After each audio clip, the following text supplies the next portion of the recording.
जय हिंद दोस्तों, स्वागत है एक बार फिर से आपके अपने YouTube चैनल विंडो क्लासेस में। कैसे दोस्तों, उम्मीद करता हूँ बहुत ही अच्छे होंगे और अपने एग्ज़ाम की तैयारी बहुत ही अच्छे से कर रहे होंगे।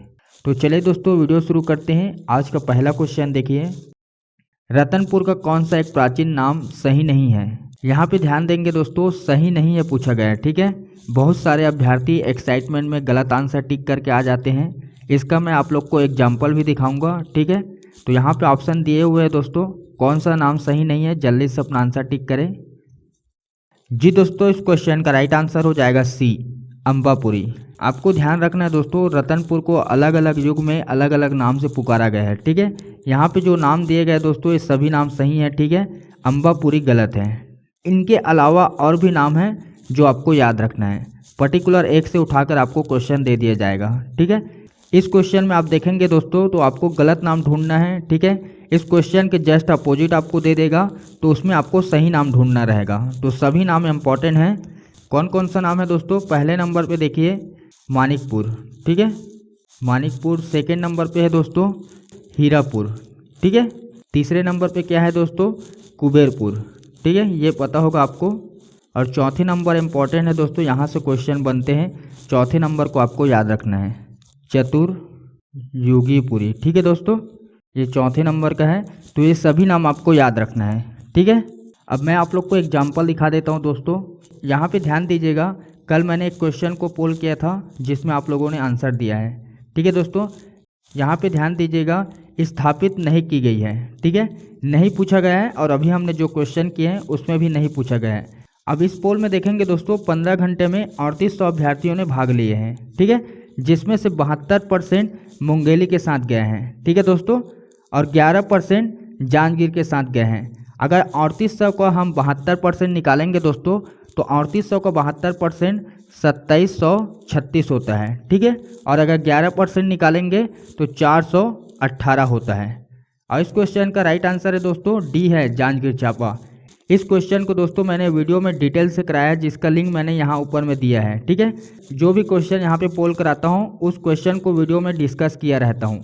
यहाँ पे मैं कमेंट भी पिन कर सकता था, मगर बहुत सारे लोग कमेंट नहीं देखते हैं, ठीक है। यहाँ से ऊपर का पोल देखेंगे, उसके बाद चले जाते हैं, मगर ये गलत आंसर है, ठीक है दोस्तों, मुंगेली। राइट आंसर क्या है? जांजगीर चांपा है। तो आप लोग देख सकते हैं दोस्तों, इतना भीड़ होने के बाद कितने अभ्यर्थी सही आंसर दे रहे हैं। 3800 में सिर्फ 418। अगर आप लोग ईमानदारी से पढ़ाई करते हैं दोस्तों, तो किसी भी एग्ज़ाम को आप लोग क्रैक कर सकते हैं। आप लोग भीड़ को देखकर डर जाते हैं। जैसे अभी एएसआई का एग्ज़ाम होगा, तो विभाग के द्वारा 1,48,000 बताया गया है, ठीक है। आप लोग का जो कंपटीशन है दोस्तों 11% के साथ है, ना कि 72% के साथ, ठीक है। ये सिर्फ भीड़ है, ठीक है दोस्तों। आपको असली कंपटीशन यहाँ 11% के साथ देखने को मिलेगा। तो किसी भी क्वेश्चन को आपको ध्यान से पढ़ना है, ठीक है। क्वेश्चन में क्या कहा गया है, ठीक है। स्थापित नहीं है पूछा गया है, तो जांजगीर में नहीं है और ये सभी में स्थापित है। इनके अलावा मैंने और नाम बताए हैं, आप लोग वीडियो में जाकर देख सकते हैं, ठीक है दोस्तों। यहाँ पे मैंने आप लोग को एग्जाम्पल दिखा दिया है, क्लियर है। अगला क्वेश्चन देखिए, निम्नलिखित में से कौन सामरी पाठ की सर्वोच्च शिखर है? कौन सा है दोस्तों? यहाँ पे नाम दिए गए हैं, फटाफट अपना आंसर टिक करें। जी दोस्तों, इस क्वेश्चन का राइट आंसर हो जाएगा बी, गौरलाटा। यहाँ पे आप लोगों का एक क्वेश्चन कंप्लीट हो जाता है। डायरेक्टली एग्जाम में बनता है दोस्तों, गौरलाटा चोटी कौन से पार्ट में स्थित है? तो आप लोग को याद रखना है दोस्तों, यहाँ पे नाम दिए गए हैं सामरी पाठ, ठीक है। अब इसके अलावा और क्या क्वेश्चन बन सकता है? इंपॉर्टेंट क्वेश्चन बनेंगे दोस्तों करेंट अफेयर के दृष्टिकोण से। तो सबसे पहले खेल है दोस्तों ऊंचाई का। तो आप लोग को याद रखना है दोस्तों, ऊंचाई कितनी है? 4018, ठीक है, 4018 ऊंचाई है। किसमें? फीट में। बहुत सारे लोगों को पहले बार पता चल रहा होगा, मगर आपको फीट में भी याद रखना है। आप लोग को क्या पता है दोस्तों? मीटर में कितना है? 1225 मीटर, ठीक है, ये याद है। मगर अब डिफरेंस क्वेश्चन पूछे जाते हैं, तो आपको फीट में भी याद रखना होगा, ठीक है। अब आप लोग को इम्पोर्टेंट तथ्य बता रहा हूँ दोस्तों, इसे आप लोग ध्यान दीजिएगा, ठीक है। अभी तक छत्तीसगढ़ में सबसे ऊंची चोटी कौन सी है? गौरलाटा चोटी, ठीक है। मगर इसका कंपटीशन किसके साथ हो रहा है? नंदीराज, ठीक है, नाम आपने सुने होंगे नंदीराज। ये कहाँ है दोस्तों? बैलाडीला, ठीक है, बैलाडीला में है नंदीराज। इसकी ऊंचाई कितनी है दोस्तों? 1131, ठीक है। मगर बहुत सारे भूवैज्ञानिक का मानना है दोस्तों इसका ऊंचाई कितना हो सकता है 1267। छत्तीसगढ़ की सबसे बड़ी चोटी नंदीराज को माना जा रहा है। ठीक है, अगर गवर्नमेंट के द्वारा मान लिया जाता है तो फिर अब के बाद आपको सबसे लंबी चोटी नंदीराज पे टिक करना होगा। अभी तक जितने भी एग्जाम हुए हैं दोस्तों CGPSC व्यापम, उसमें गौरलाटा को सबसे लंबी चोटी माना जा रहा है छत्तीसगढ़ का। मगर कुछ भूवैज्ञानिक नंदीराज के साथ जा रहे हैं। क्यों जा रहे हैं? सैटेलाइट के माध्यम से दोस्तों इसकी ऊंचाई 1267 बताई जा रही है। ठीक है, मगर अभी तक आपको गौरलाटा ही टिक करना है। ये एक्स्ट्रा जानकारी है दोस्तों, करेंट अफेयर के दृष्टिकोण से यहाँ से क्वेश्चन बन सकता है। इसमें आप लोग विशेष ध्यान रखिएगा, हम भी इसमें विशेष ध्यान रखे हुए हैं। जैसे ही कोई बदलाव आता है आप लोग को वीडियो के माध्यम से जानकारी मिल जाएगी। यहाँ से एक क्वेश्चन और बन सकता है दोस्तों, आपको याद रखना है सबसे छोटी उम्र में सिर्फ 5 वर्ष। ठीक है दोस्तों, 5 वर्ष की उम्र में गौरलाटा चोटी को फतह किया है। किनके द्वारा दोस्तों? तो आपको नाम याद रखना है। अगर नाम पूछा जाता है एडविना कांत। कहाँ के हैं? कोरबा के। ठीक है दोस्तों, कोरबा से हैं एडविना कांत। सिर्फ 5 वर्ष के उम्र में गौरलाटा चोटी को फतह किया है। ठीक है दोस्तों, तो हमने क्या क्या कवर किए मैं आप लोग को रिवाइज करा देता हूँ। सबसे पहले दोस्तों आप लोगों ने ऊंचाई देखे हैं। गौरलाटा चोटी की ऊंचाई कितनी है? 4018 फीट में और 1225 मीटर में। ठीक है दोस्तों, इसका कंपेयर किसके साथ हो रहा है? नंदीराज से। कहाँ पे है? बैलाडीला में। उसकी ऊंचाई कितनी है दोस्तों? अभी आपको याद रखना है वर्तमान में 1131 मीटर। सैटेलाइट के माध्यम से कितना दिखाया जा रहा है? 1267 मीटर। ठीक है, अगर गवर्नमेंट इसे मान लेता है तो सबसे बड़ी चोटी हो जाएगा फिर नंदीराज। ठीक है, अभी तक की जानकारी में नहीं माना है। ठीक है, आगे आपको याद रखना है। गौरलाटा चोटी को फतह किया है दोस्तों सबसे छोटी उम्र में सिर्फ 5 वर्ष में। कौन? एडविना कांत, जो कोरबा से हैं। ठीक है, इतना आपको याद रखना है, इससे बाहर का क्वेश्चन नहीं बनेगा। वीडियो अगर पसंद आ रही है दोस्तों तो वीडियो को एक लाइक जरूर कीजिएगा। इस तरह के फैक्ट आपको यूट्यूब में कहीं नहीं मिलेगा। बहुत मेहनत करना पड़ता है दोस्तों एक्स्ट्रा फैक्ट जुटाने में। अगर चैनल पे नए हैं तो चैनल को डेफिनेटली सब्सक्राइब कीजिएगा। बढ़ते हैं दोस्तों अगले क्वेश्चन की तरफ। किस जिले में सीतालेखनी पहाड़ है? वेरी इंपॉर्टेंट क्वेश्चन है दोस्तों, चाहे आप किसी भी एग्जाम की तैयारी कर रहे हैं। CGPSC का फेवरेट क्वेश्चन है नड्डापल्ली गुफा और सीतालेखनी पहाड़। ठीक है, तो यहाँ पे ऑप्शन दिए हुए हैं दोस्तों, कौन से जिले में है? जी दोस्तों, इस क्वेश्चन का राइट आंसर हो जाएगा C, सूरजपुर। ये क्वेश्चन इंपॉर्टेंट क्यों है दोस्तों? आप लोग को याद रखना है ये रामायण कालीन है। ठीक है, इसलिए इंपॉर्टेंट है और यहाँ से क्वेश्चन पूछे जाते हैं। कहा जाता है दोस्तों लक्ष्मण के द्वारा सीता माता को लिखना पढ़ना यहीं पे सिखाया गया है। बट ये इम्पॉर्टेंट नहीं है, इम्पॉर्टेंट आपको याद रखना है दोस्तों ये रामायण कालीन है। ठीक है, नेक्स्ट क्वेश्चन देखिए। छत्तीसगढ़ की विशेष पिछड़ी जनजातियों में शामिल नहीं है। बहुत ही अच्छा क्वेश्चन है दोस्तों। यहाँ पे कुछ जनजाति के नाम दिए गए हैं, इनमें से कौन सी जनजाति हैं जो विशेष पिछड़ी जनजाति में शामिल नहीं है, ये आपको बताना है। यहाँ पे आप लोग देखेंगे दोस्तों फिर से आपको नहीं दिया गया है। ठीक है, तो फटाफट अपना आंसर टिक करें। जी दोस्तों, इस क्वेश्चन का राइट आंसर हो जाएगा C, सहरिया। आप लोगों को याद रखना है दोस्तों छत्तीसगढ़ में विशेष पिछड़ी जनजातियों की संख्या कितनी है? 5 है।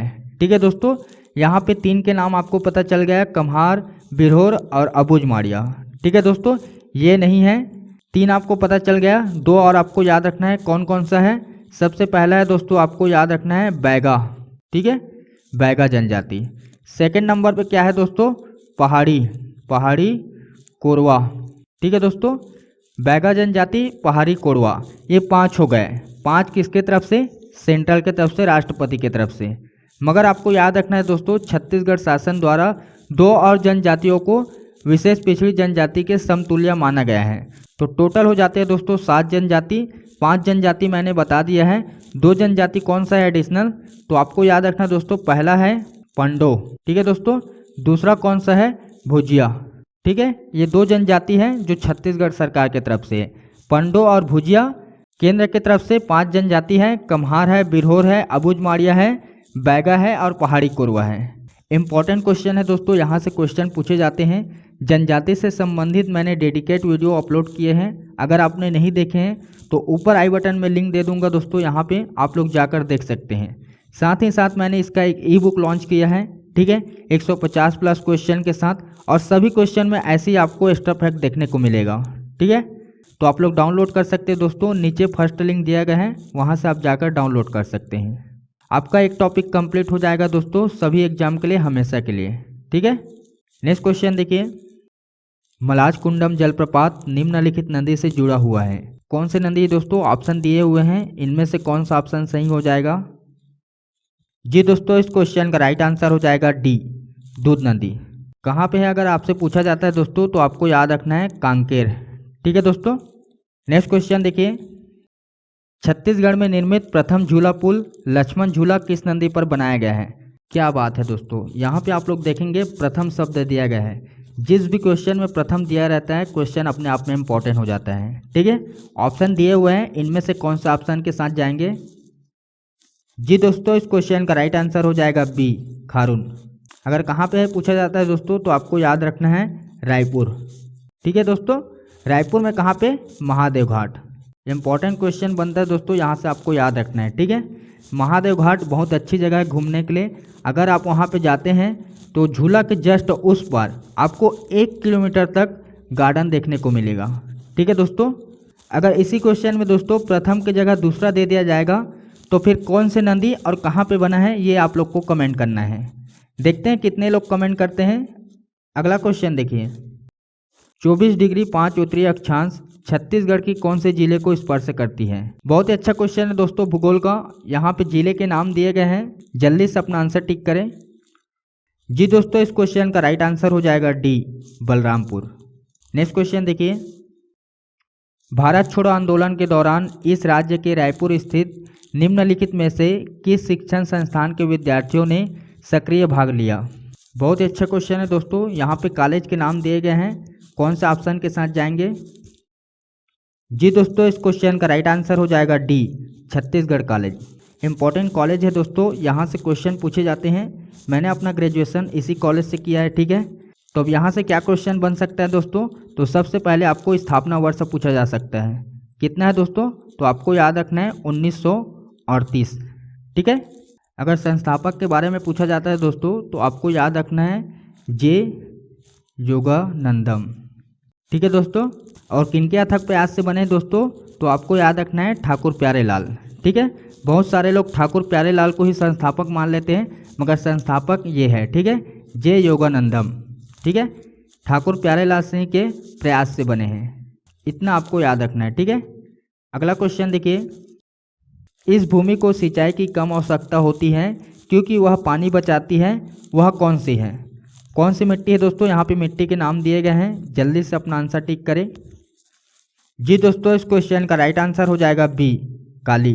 काली मिट्टी के बहुत सारे नाम है दोस्तों, जिसको मैंने कवर किया है पिछले वीडियो में। ठीक है, आप लोग एक्स्ट्रा फैक्ट का जो सीरीज है उसे आप लोग जरूर देखिएगा। यहाँ पे आपको याद रखना है दोस्तों, काली मिट्टी कौन से फसल के लिए उपयुक्त है? कपास। ठीक है, बहुत सारे फसल के लिए बट मुख्य फसल कपास। ठीक है, काली मिट्टी कपास के लिए उपयुक्त है। इनके बहुत सारे नाम है दोस्तों जो पूछे जाते हैं, तो प्लेलिस्ट जरूर चेक करें। अगला क्वेश्चन देखिए, निम्नलिखित में से किस सेल समूह से बस्तर पठार का अधिकांश भाग आता है? कौन से सेल समूह है दोस्तों? जी दोस्तों, इस क्वेश्चन का राइट आंसर हो जाएगा सी, आर्कियंस।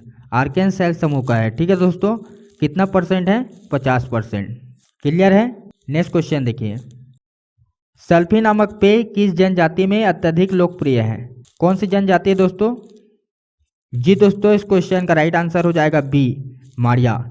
इंपॉर्टेंट क्वेश्चन है दोस्तों, डायरेक्टली एग्जाम में पूछे जाते हैं। ठीक है, नेक्स्ट क्वेश्चन देखिए, छत्तीसगढ़ राज्य के किस जिले में संरक्षित वन क्षेत्र सबसे कम पाया जाता है? बहुत ही अच्छा क्वेश्चन है दोस्तों, कौन सा ऑप्शन सही हो जाएगा? जी दोस्तों, इस क्वेश्चन का राइट आंसर हो जाएगा ए, दुर्ग। किसी भी वन क्षेत्र की बारे में बात करें दोस्तों, सबसे कम कहाँ पे है? दुर्ग में है। ठीक है, ये आपको याद रखना है। इसके साथ ही साथ आपको याद रखना है दोस्तों, सेकेंड नंबर पे कौन सा है? बेमेतरा। ठीक है, बेमेतरा भी आपको याद रखना है। बेमेतरा अगर ऑप्शन में रहता है दुर्ग के जगह तब बेमेतरा आप टिक कर सकते हैं। पहले नंबर पे दुर्ग है, सेकेंड नंबर पे बेमेतरा है। ठीक है, किसकी बात हो रही है दोस्तों? वन की बात हो रही है, जो सबसे कम दुर्ग में है, उसके बाद बेमेतरा है। क्लियर है? नेक्स्ट क्वेश्चन देखिए, हिंदी कवि पदुमलाल पुन्नालाल बख्शी किस जिले से संबंधित हैं? कौन से जिले है दोस्तों? कोरबा जिला है, सरगुजा जिला है, बिलासपुर जिला है या फिर राजनांदगांव जिला है? ऑप्शन दिए दोस्तों, फटाफट अपना आंसर टिक करें। जी दोस्तों, इस क्वेश्चन का राइट आंसर हो जाएगा डी, राजनांदगांव जिला। पद्मलाल पुन्नालाल बख्शी जी के रचनाएं पूछे जाते हैं दोस्तों, आपके एग्जाम में भी पूछे जाएंगे और हो सकता है आपके इंटरव्यू में भी पूछे जा सकते हैं। 2 रचनाएं जो ज़्यादा पूछे जाते हैं आपको याद रखना है। पहला कौन सा है?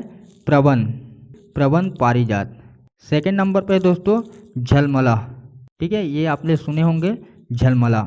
ये दोनों रचनाएं हैं दोस्तों जो अधिकतर एग्जाम में पूछे जाते हैं, ठीक है। किनका है? पद्मलाल पुन्नालाल बख्शी जी का, प्रबंध पारिजात और झलमला। क्लियर है? नेक्स्ट क्वेश्चन देखिए, छत्तीसगढ़ में मिलने वाला लौह अयस्क किस किस्म का है? ये भी क्वेश्चन बहुत ही अच्छा है दोस्तों, यहाँ पे ऑप्शन दिए हुए हैं, कौन सा ऑप्शन सही हो जाएगा? जी दोस्तों, इस क्वेश्चन का राइट आंसर हो जाएगा ए, हेमेटाइट। आपको याद रखना है दोस्तों, छत्तीसगढ़ में जो लौह अयस्क पाया जाता है श्रेष्ठ लौह अयस्क है, ठीक है। श्रेष्ठ लौह अयस्क की श्रेणी में कैसे रख सकते हैं? तो आपको याद रखना है दोस्तों फास्फोरस। अगर फास्फोरस की मात्रा कम होती है दोस्तों तो वह लौह अयस्क श्रेष्ठ लौह अयस्क की गिनती में आता है। तो छत्तीसगढ़ में जो लौह अयस्क पाया जाता है उसमें फास्फोरस की मात्रा कितनी है? तो आपको याद रखना है दोस्तों, अगर पूछा जाता है तो 0.4%, मतलब आधे से भी कम, 1 पॉइंट भी नहीं, ठीक है दोस्तों। क्लियर है? नेक्स्ट क्वेश्चन, छत्तीसगढ़ राज्य में मराठों की शासन पद्धति थी, कौन सी पद्धति थी दोस्तों? सूबा पद्धति, नारंग पद्धति, दोहरी पद्धति या फिर इनमें से कोई नहीं? ये भी क्वेश्चन बहुत ही अच्छा है दोस्तों, ऑप्शन दिए हुए हैं, फटाफट अपना आंसर टिक करें। जी दोस्तों, इस क्वेश्चन का राइट आंसर हो जाएगा ए, सूबा पद्धति। सूबा पद्धति के जनक पूछे जाते हैं दोस्तों, तो आपको नाम याद रखना है, क्या नाम है? वेंकोजी भोसले। वेंकोजी भोसले है दोस्तों सूबा पद्धति के जनक। अगर इनके कार्यकाल पूछा जाता है दोस्तों तो आपको याद रखना है 1787 से 1818 ईस्वी तक, ठीक है। नेक्स्ट क्वेश्चन देखिए, बस्तर में डंडारी नृत्य किस त्यौहार में आयोजित होता है? कौन सा त्यौहार है दोस्तों? होली है, दिवाली है, दशहरा है या फिर रामनवमी है? ऑप्शन दिए हुए दोस्तों, ये क्वेश्चन आप लोगों के लिए है, इसका आंसर आप लोग को डिटेल से कमेंट बॉक्स में देना है। तो आज के वीडियो में बस इतना ही। वीडियो के रिगार्डिंग अगर कोई भी क्वेश्चन है या डाउट है तो बेझिझक आप हमें कमेंट कर सकते हैं, आपका कमेंट का इंतजार रहेगा। तो मिलते हैं दोस्तों नेक्स्ट वीडियो में, जब तक खुश रहें दूसरों को भी खुश रखें। जय हिंद।